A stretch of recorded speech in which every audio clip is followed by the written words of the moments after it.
L'été dernier, j'étais allé en vacances en Bretagne et comme à mon habitude, en plus d'avoir passé d'excellentes vacances, comme à mon habitude, j'ai acheté des livres et comme d'habitude, c'était à la Fnac. Oui, 11 minutos tardes, j'arrive en retard parce que maintenant, nous sommes en hiver, même si il y a quelques rayons de soleil.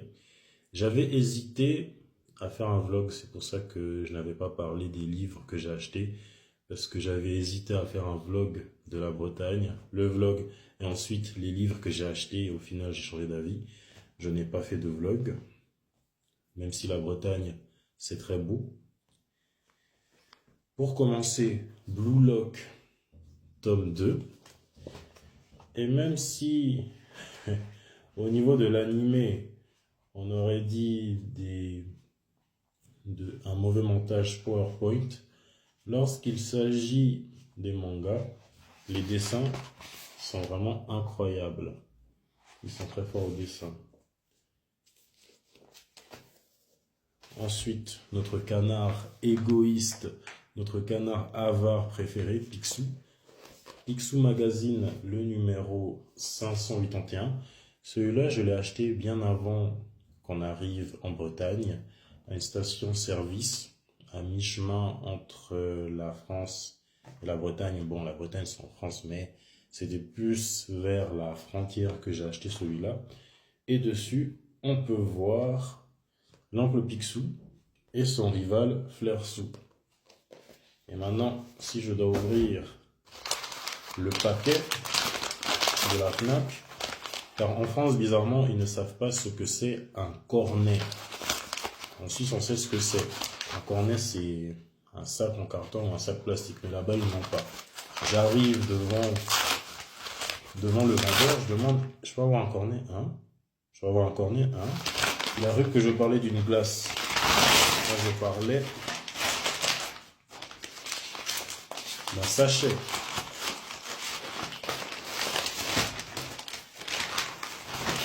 On dirait que je suis en train d'ouvrir un trésor.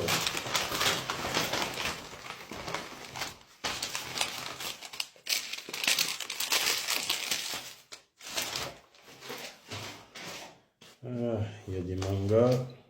Il y a plusieurs mangas. Il y a un comics. Entre muscles et magie, Mashal, le tome 3, avec Mashal dessus et ses amis. Mashal qui a des haltères.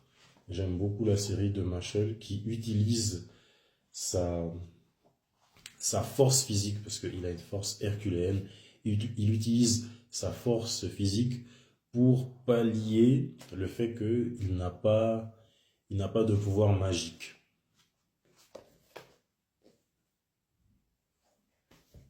Ici, Two Guys, Demons of the Shadow Realm.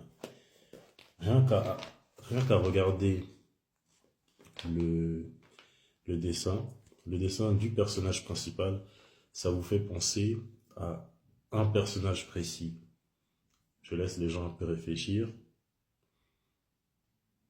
Trouver, oui, ça fait penser à Édouard Elric, car les deux personnages ont été créés par la même autrice qui est la géniale, la légendaire Hiromu Arakawa, qui a aussi fait justement Tsugai, Demons of the Shadow Realm.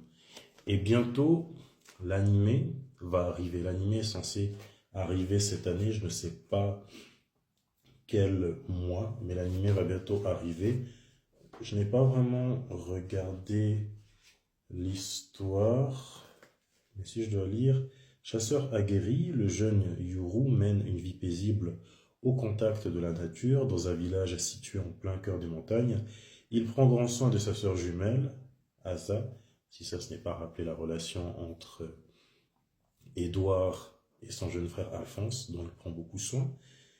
Asa, recluse depuis sa naissance afin de satisfaire un rituel divin, quand de mystérieux oiseaux de métal attaquent la cité ancestrale, les rouages du destin se mettent en marche.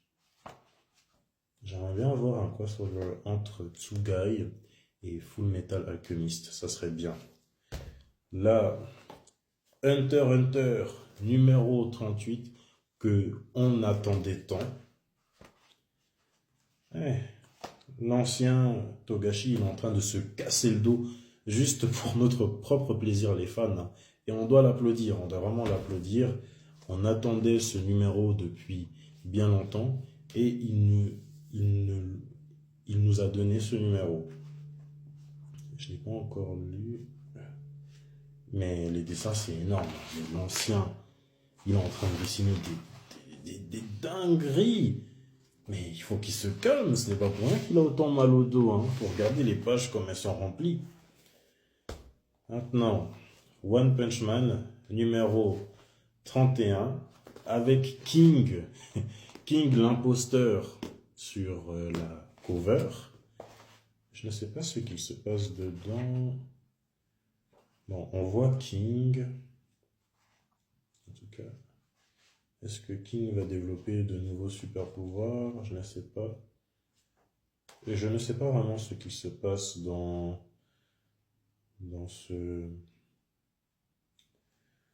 monde-là. Par contre, on peut voir Garou et sa nouvelle forme. Et il est en train de se battre contre son maître Ban. Et je pense que ça sera bientôt interprété au grand écran avec la saison 3. Je ne sais vraiment pas ce qu'il se passe dedans. Et pour finir, un comics légendaire qui a inspiré un film d'animation légendaire, Superman, Ennemi public. En soi, dans le film animé, c'est Superman et Batman, ennemis publics, et les deux sont en train de lutter contre Lex Luthor et de Capitaine Atom, et aussi le syndicat du crime. Je me rappelle que, bien évidemment, comme toujours, Capitaine Atom, il va exploser. Il n'existe pas un seul film d'animation ou une seule série de la Ligue des Justiciers où Capitaine Atom n'explose pas. Je ne trouve pas que ça sera compliqué de placer Capitaine Atom sur le grand écran, mais il peut crever à tout moment. Il peut crever à tout moment. C'est juste ça le problème avec lui.